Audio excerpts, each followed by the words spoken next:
नमस्कार दोस्तों, आप सभी का हमारे YouTube चैनल में स्वागत है। तो दोस्तों, अपने मध्यकालीन भारत के इतिहास में जो है सल्तनत काल चल रहा था और सल्तनत काल के अंदर अपने जो चर्चा कर रहे थे वो लास्ट राजवंश रहा था अपना, जिसका नाम क्या था, लोधी वंश। तो आज अपने उसी लोधी वंश के अंतिम शासक की चर्चा करेंगे जिसका नाम क्या है, इब्राहिम लोधी। क्या नाम है? इब्राहिम लोधी। तो आज अपनी चर्चा करने वाले हैं किस शासक की, जिसका नाम क्या है, इब्राहिम लोधी है। तो इब्राहिम लोधी जो है राजा है ना, इसके बारे में आज चर्चा करेंगे। अब सबसे पहली बात तो है कि सल्तनत काल का, कौन से काल का भी, सल्तनत जो काल है, सल्तनत काल का एकमात्र ऐसा राजा है जिसकी जो मृत्यु है ना, वो मृत्यु युद्ध भूमि में ही हो गई थी। मतलब युद्ध भूमि का मतलब अगर कह सकते हो किस में हुई थी इसकी मृत्यु, मैदान में ही हो गई थी। जो है लोधी वंश का पूरे के पूरे सल्तनत काल का ऐसा ही राजा है जिसकी मृत्यु किस में हो गई थी कि जो है युद्ध भूमि में हो गई थी, इब्राहिम लोधी। तो इब्राहिम लोधी का जो संघर्ष है ना, वो दो व्यक्तियों के साथ माना जाता है। पहली बात करेंगे महाराणा सांगा के साथ इसके संघर्ष हुए थे। सांगा के प्रारंभिक दो युद्ध जो थे वो इब्राहिम लोधी के साथ ही थे। जैसे मान लो कि इधर कौन है, इधर तो है इब्राहिम लोधी, कौन है, इधर इब्राहिम लोधी है और लोधी रे सामने कौन है, महाराणा सांगो कौन है, सांगो है महाराणा प्रताप रो दादोजी और कुंभारो पोतो सांगो और सांगा रो पोतो कौन है, महाराणा प्रताप। तो इब्राहिम लोधी जी को है कटेरो राजा मेवाड़ राजा कौन है, सांगा जी, और सामने कौन है, इब्राहिम लोधी। ठीक है, दोनों के बीच में दो युद्ध होया। एक युद्ध को नाम है खातौली का युद्ध और दूसरा युद्ध को नाम है बांडी को युद्ध। खातौली को युद्ध और दूसरा कौन सो है, बांडी को युद्ध। यो 1517 में आयो और यो 1518 में हुयो। दो युद्ध होया है इब्राहिम लोधी और किंग के बीच में, सांगा रे बीच में। सांगो कटेरो राजा है, मेवाड़ राजा है, बड़ा महान राजा होया सांगा। तो खातौली रो युद्ध, खातौली घटे पड़े बीन टाइम में तो ही बूंदी के अंदर, लेकिन वर्तमान में कोटा राजस्थान। इस युद्ध में जो है इब्राहिम लोधी और सांगा के बीच में लड़ा गया था। रीजन युद्धों का माना जाता है कि सांगा की विस्तारवादी नीति थी। अब क्यों हो, इब्राहिम लोधी और सांगा मैदान के अंदर, कौन से मैदान में, खातौली रे मैदान में, और सांगा टिका गए कुटियो की ने, इब्राहिम लोधी पराजित हो गए, भाग गयो, फरार हो गयो।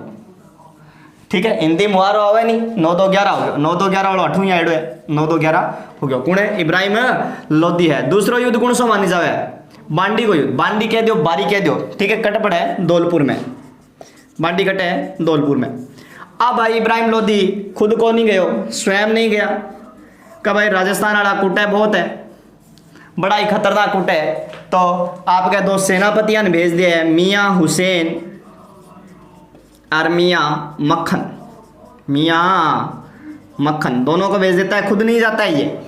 तो बताते हैं कि इस युद्ध में बांडी के मैदान में सांगा की राजपूती सेना ने मियाँ हुसैन और मियाँ मक्खन दोनों ने ही बांडी की तरह के कर दिया, सीधा कर दिया, और दोनों का दोनों ही के हो गया युद्ध भूमि फरार। तो ई तरह के है कि इब्राहिम लोधी का दो पहला युद्ध जिका है बेसांगा के सागे मानी जाए, जिका नाम खातौली को युद्ध और बांडी को युद्ध। ठीक है, तो ये दो युद्ध है। अब इब्राहिम लोधी लड़ेगो, फरगना रो शासक एक व्यक्ति आगो आक्रमणकारी भारत में आक्रमण करने वास्ते, जिको भारत में मुगल शासन की नींव रखा है, जिका को नाम है बाबर। क्या नाम है, बाबर। अब बाबर के साथ इसका युद्ध होगा। छोटा सा यहां बता देता हूं बाबर के साथ इसका कौन सा युद्ध हुआ था, उसके बाद में हम डिटेल से इसकी चर्चा करेंगे अपने कौन से में, मुगल काल के अंदर चर्चा करेंगे। यहां थोड़ा सा बता देता हूं मैं। ठीक है,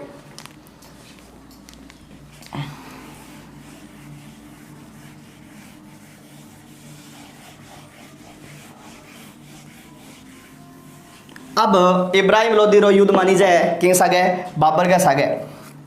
ठीक है, बाबर का सागे।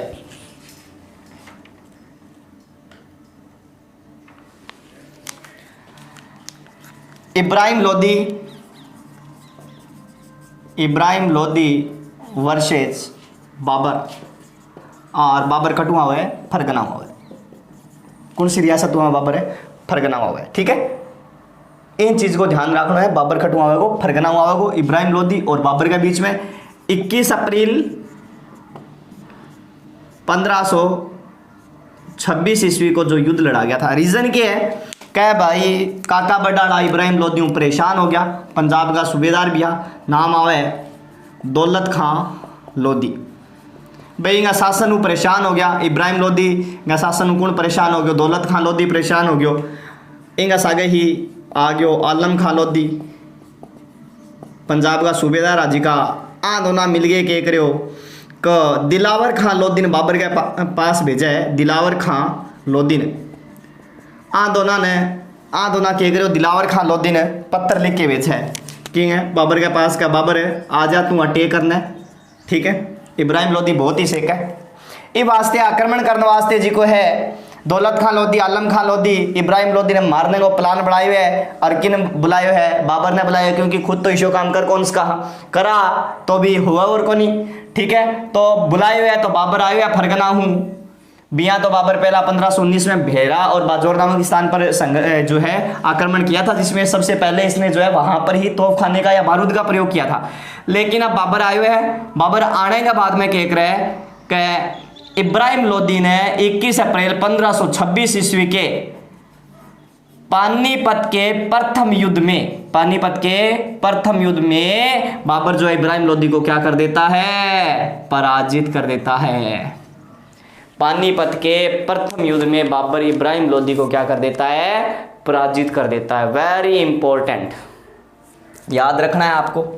इब्राहिम लोदी वर्सेस बाबर, दौलत खां लोदी, आलम खां लोदी, दिलावर खां लोदी ने भेजो है। ठीक है, टेलीफोन तो चलता को नहीं तो कैठा व्हाट्सअप मैसेज ही कर दें। तो दिलावर खां लोदी ने भेजो, बाबर आयो है। आने के बाद में पानीपत को पहलो युद्ध लड़े हुए। पानीपत का कितना युद्ध है, 3, तराइन का कितना है 3। ठीक है, तो पहलो युद्ध लड़े हुए किंग बीच में, इब्राहिम लोदी और बाबर के बीच में। जिका इब्राहिम लोदी जी को है वो मारे हो गए। बाबर की 2 युद्ध पत्ती आवे, तो लोगों में युद्ध पत्ती है। ठीक है, और उस्मानी पत्ती या फिर बाबर को जी को है तोप खानो, वो ही प्रसिद्ध हो है। युद्ध में पराजित करना है मरिया है कौन है, इब्राहिम लोदी जी को है युद्ध में पराजित हो गया, युद्ध भूमि में मारे गयो। इसी के साथ ही सल्तनत काल की या लोदी वंश की समाप्ति होती है। लोदी वंश की समाप्ति के साथ ही सल्तनत काल भी क्या होता है, समाप्त होता है। और भारत पर मुगल साम्राज्य का आधिपत्य स्थापित हो जाता है। कब, 1526 में। किसके द्वारा, संस्थापक कौन है, बाबर है। ठीक है, तो ये चीज आपको ध्यान रखनी है। लेकिन अब अपने मुगल काल पढ़ने से पहले थोड़ी बहुत जो बातें हैं सल्तनत कालीन प्रशासन की, उन प्रशासन के बारे में अपने चर्चा करेंगे।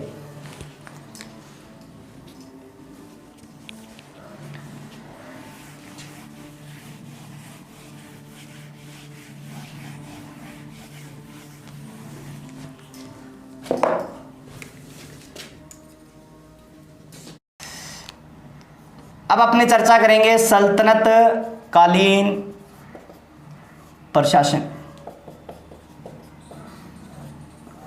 सल्तनत कालीन प्रशासन, ठीक है, सल्तनत कालीन प्रशासन। भाई प्रशासन तो प्रत्येक में पढ़ना ही पड़सी। अब सल्तनत कालीन प्रशासन की क्या चर्चा करनी है, सारों पहला देखना है कि सल्तनत काल में जी को राजा हो वो राजा के कहलाता। तो सल्तनत काल में जो राजा है वो क्या कहलाता था, ध्यान रखना, सुल्तान। और जो सुल्तान है, इस सुल्तान क्या है कि ये अपने आप को प्रतिनिधि मानता था। प्रतिनिधि, किसका प्रतिनिधि मानता था अपने आप को, तो खलीफा को प्रतिनिधि मानता। ठीक है, ये अपने आप को खलीफा का प्रतिनिधि मानता था, ये चीज ध्यान रखना है। ठीक है, और जो सुल्तान है वो सुल्तान इस खलीफा से, ठीक है, जो आदर्श पत्र प्राप्त करता, सॉरी आदेश जो पत्र है, आदेश जो पत्र प्राप्त करता, उसी आदेश पत्र जो है, उस आदेश पत्र प्राप्त करने के बाद ही ये जो सुल्तान है वो अपना प्रशासन जो है वो क्या करता था, संभालता था। ठीक है, आदेश पत्र प्राप्त करने के बाद ही अपना प्रशासन संभालता था। कौन है, सुल्तान। अर्थात ये खलीफा का एक क्या होता था, प्रतिनिधि होता था। सुल्तान के पास में प्रशासन, न्याय, प्रशासन है और क्या कह सकते हो, न्याय है। ठीक है, प्रशासन है, न्याय है और सेना। इन तीनों पर डायरेक्ट नियंत्रण होता था। किसका, सुल्तान का सीधा नियंत्रण होता था। यह चीज ध्यान रखना कि प्रशासन है, न्याय है और सेना, तीनों पर सुल्तान का सीधा नियंत्रण होता था। सुल्तान अगर न्याय करना है तो अंतिम न्यायाधीश या अंतिम निर्णय जो है वो किसका माना जाता था, सुल्तान का ही माना जाता था। ठीक है, किसका? सुल्तान। और सल्तनत कालीन प्रशासन का जो आधार है, प्रशासन का आधार वो क्या होता था? शरीयत होता था। ये ध्यान रखना, सल्तनत कालीन प्रशासन का आधार शरीयत। शरीयत का मतलब हो गया इस्लामी कानून। कुछ एक के जैसे शासकों ने जो है इस कानून से ऊपर उठकर भी जो है कुछ अपने प्रशासन के अंदर बातें ऐड की थी, वो अलग बात है, वो अपने अलाउद्दीन खिलजी में पढ़ चुके हैं। तो ये चीज़ ध्यान रखना, सल्तनत कालीन प्रशासन जो है सर्वोच्च जो है वो सुल्तान ही होता था। जैसे मान लो यहाँ का जो है राजा जो है वो सुल्तान पद, और मुगल काल में हम बात करेंगे कि बादशाह का पद आ गया था, यहाँ पर किसका? सुल्तान का है। अब शासक की सहायता हेतु, शासक की सहायता हेतु क्या होते थे? मंत्री होते थे। क्या होते थे? मंत्री होते थे। मंत्री मतलब अलग अलग मंत्री हैं। अब सबसे पहले मंत्री का नाम आता है जिसका नाम क्या है? वजीर। वजीर आपको पता है राजा के बाद में जो है सर्वोच्च अधिकारी जो है वो एक तरह से क्या कहलाता है? वजीर कहलाता है। वजीर मतलब किससे संबंधित होता है? विशेषतः तो ये वित्त प्लस राजस्व से संबंधित होता था। ठीक है, केंद्रीय प्रशासन की बात कर रहा हूं मैं, केंद्रीय प्रशासन की। वित्त प्लस राजस्व होता है। वित्त व राजस्व से संबंधित जो है होता है वो कौन होता है? वजीर होता है। कौन होता है? वजीर होता है। और इस वजीर की सहायता के लिए भी अलग अलग पद बने हुए थे। ठीक है, जैसे मशरफ ए मुमालिक, मशरफ ए मुमालिक ये वजीर की सहायता हेतु पद होता था। और एक जैसे मान लो कह सकते हो मुस्तफी, मुस्तफी ए मुमालिक, ये पद होते थे अलग। मशरफ ए मुमालिक और मुस्तफी या मुस्तफी जो है ए मुमालिक ये पद होते थे। मशरफ ए मुमालिक जो है ये क्या करता था? तो आय व्यय का हिसाब रखता था। आय व्यय का हिसाब रखने का कार्य जो है वो कौन सा अधिकारी करता था? मशरफ ए मुमालिक करता था। ठीक है, और ये जैसे आय वगैरह का ब्यौरा करता या उसकी जांच करता था, आय की जांच करता था, आय व्यय की क्या करता था? जांच करता था। तो वजीर सर्वोच्च कह सकते हो, वित्त व राजस्व से संबंधित ये जो है सर्वोच्च अधिकारी, अर्थात क्या क्या कह सकते हो? मंत्री मतलब क्या गठित की गई थी? वर्तमान की मंत्री परिषद गठित होती थी। वजीर होता सर्वोच्च अधिकारी, वित्त व राजस्व से संबंधित होता। इसमें जो है सबसे बड़ा अधिकारी जो है वो क्या कहलाता था? मतलब वजीर के नियंत्रण में भी दो अधिकारी होते थे। मशरफ ए मुमालिक आय व्यय का हिसाब रखता था, और मुस्ताफी ए मुमालिक जो आय व्यय की क्या करता था? जांच करने का कार्य करता था। ठीक है, पहला पद मैंने आपको बता दिया सुल्तान का है। ठीक है, ये खलीफा के प्रतिनिधि के रूप में अपने आप को मानता था, मतलब उससे ही जो आदेश पत्र तैयार करता था वही जो है उसके बाद में आदेश पत्र तैयार करने के बाद यह सुल्तान पद की मान्यता जो है वो मानी जाती थी या फिर पद धारण करता था। इसके पास में प्रशासन, न्याय और सेना तीनों जो है ये तीनों में प्रधान होता था। कौन? सुल्तान। प्रशासन का जो आधार है वो शरीयत या इस्लामी कानून ही है। मैंने बताया कुछ शासक जो है इससे ऊपर उठकर भी कार्य करते थे। सहायता हेतु मंत्री परिषद होती थी, मंत्री होते थे। पहला जो है पद मैंने आपको बता दिया किसका है? वजीर का। वित्त प्लस राजस्व से संबंधित है। इसके अधीन दो अधिकारी हैं, मशरफ ए मुमालिक और मुस्तफी ए मुमालिक। आय व्यय का ब्यौरा रखता है और आय व्यय की क्या करता है? ये जांच करता है।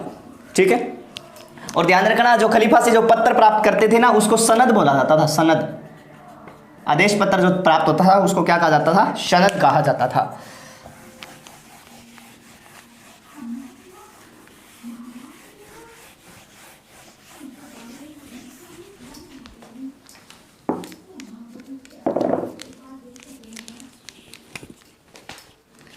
दूसरा जो अधिकारी होता था उसका नाम आता है दीवान ए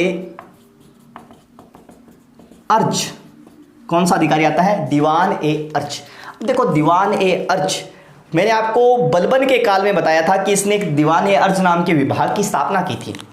ठीक है, तो दीवान ए अर्ज जो विभाग है वो कौन सा विभाग था? सैन्य विभाग। मतलब मैंने उस काल में आपको बताया था कि बलबन ऐसा व्यक्ति है जिसने सेना का क्या किया गया था? पुनर्गठन किया था। सेना का पुनर्गठन किया था। तो दीवान ए अर्ज नाम का जो है इसने विभाग क्या किया है? स्थापित किया है। तीसरा जो विभाग आता है उसमें नाम आता है आपके दीवान ए इंशा। दीवान ए इंशा, दीवान ए इंशा मतलब ये एक तरह से पत्रकारिता विभाग, पत्रकार सूचना देने वाला। ठीक है, पत्रकार विभाग जो है उससे संबंधित था। और दरीब ए खास नाम का जो है इसका प्रमुख जो है, इस विभाग का प्रमुख जो है दरीब ए खास कहलाता था। दरीब ए खास कहलाता था इसका प्रमुख। अर्थात जो सुल्तान है, सुल्तान के जितने भी जो आदेश थे उन आदेशों को ये दरीब खास या फिर दीवान इंशा जो विभाग है, ये इस आदेशों को क्या करता था, लिपिबद्ध करता था, आदेशों को लिपिबद्ध करता था। वेरी इंपॉर्टेंट, ठीक है। दीवान इंशा जो है वो पत्रकारिता विभाग है, प्रमुख दरीब खास है, सुल्तान के जो भी आदेश थे उन आदेशों को ये क्या करता था, लिपिबद्ध करता था, ठीक है। दीवान रसालत चौथा है, दीवान रसालत, ये विदेशियों पर नियंत्रण रखता, उनके देखरेख का जो कार्य करता था, मतलब ये क्या है, विदेश, ठीक है, विदेशियों पर नियंत्रण वगैरह रखता था। विदेशी विभाग कह सकते हो, तो विदेश से संबंधित या क्या था, ये विभाग था, ठीक है, विदेशी विभाग था। दीवान विदेशी विभाग है, दीवान रसालत। लेकिन ध्यान रखना, IH कुरैशी के अनुसार, किसके अनुसार, IH कुरैशी के अनुसार दीवान रसालत जो है, IH कुरैशी के अनुसार, कुरैशी के अनुसार दीवान रसालत जो है वो क्या है कि धार्मिक विभाग है। IH कुरैशी के अनुसार जो है ये विभाग जो है वो क्या है, धार्मिक विभाग है। ये चीज ध्यान रखना, कौन सा है, दीवान रसालत, ठीक है।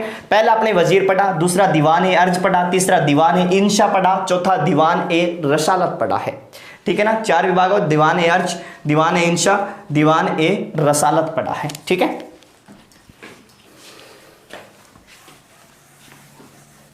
बाकी अपने कुछ चर्चा कर चुके हैं बीच के अंदर, अलग अलग विभागों की चर्चा अपने जो है कर चुके हैं। इसके अलावा जो है अपने देखेंगे जो गुप्तचरी के काम करते हैं, दीवान बरीद। अगला जो है वो क्या है, दीवान बरीद। दीवान बरीद नाम का जो है आगे विभाग है, जो किसका कार्य करता था, गुप्तचरी का, गुप्तचर विभाग। मैंने आपको बताया था ना, बरीद जो है, बरीद गुप्तचर होता था, बरीद क्या होता था, गुप्तचर जो है वो क्या कहलाता था, बरीद कहलाता था, ठीक है ना। दीवान कजा, ठीक है, दीवान कजा। अगला है दीवान कजा। दीवान कजा जो है वो न्याय विभाग था।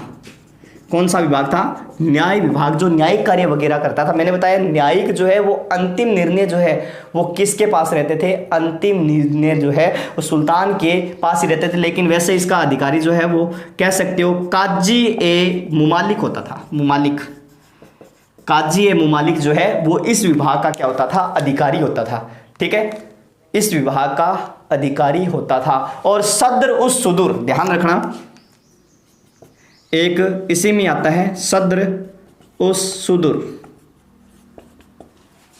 सद्र उस सुदूर या सुद्र, ठीक है, सद्र उस सुदूर या सुद्र जो है ये धार्मिक मामलों में, धार्मिक मामलों में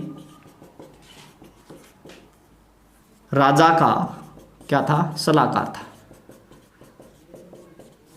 धार्मिक मामलों में राजा का क्या होता था, सलाहकार होता था, सद्र उस सुदूर, ठीक है। सुदूर भी कह सकते हो, सद्र उस सुदूर भी आता है कि ये धार्मिक मामलों का क्या था, सलाहकार होता था, ठीक है। इसके बाद में आता है अमीर हाजिब, अमीर हाजिब, ठीक है, क्या नाम आता है, अमीर हाजिब। ये दरबार के अंदर जो है,